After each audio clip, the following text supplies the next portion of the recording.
So these are three cognitive biases that are especially problematic for COVID-19. And now I want to do another poll.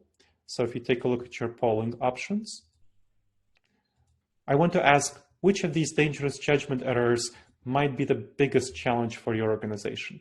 So please go ahead and take a look at the polls and vote in the polls.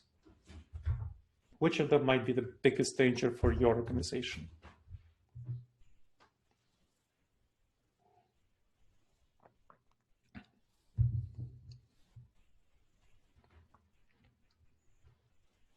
We have 67% of the people who voted, so let's get those numbers up.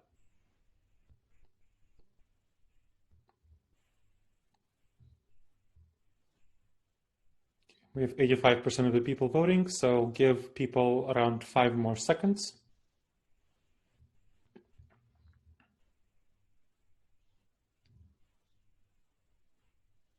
Great. So take a look at the results. What we see is that there are two that are winning out. The planning fallacy is the biggest one. So planning fallacy focusing on where people don't realize the kind of disruptions that might happen to their plans, and they don't actually make good plans for the future. They make too optimistic, too idealistic plans, don't plan sufficiently for problems and risks, and don't account for all the resources that they'll actually need. That's the biggest one.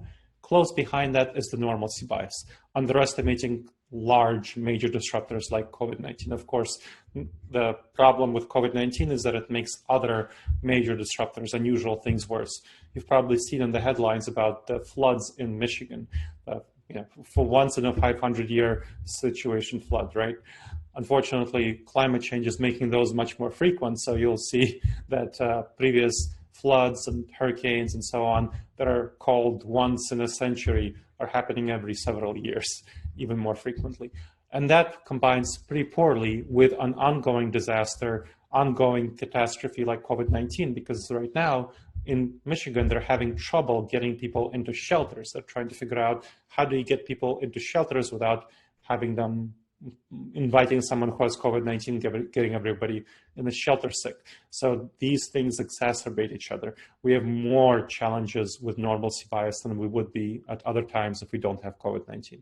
And finally, hyperbolic discounting. So about 20% highlight hyperbolic discounting, focusing too much on the short term, not nearly enough on the long term as a major problem.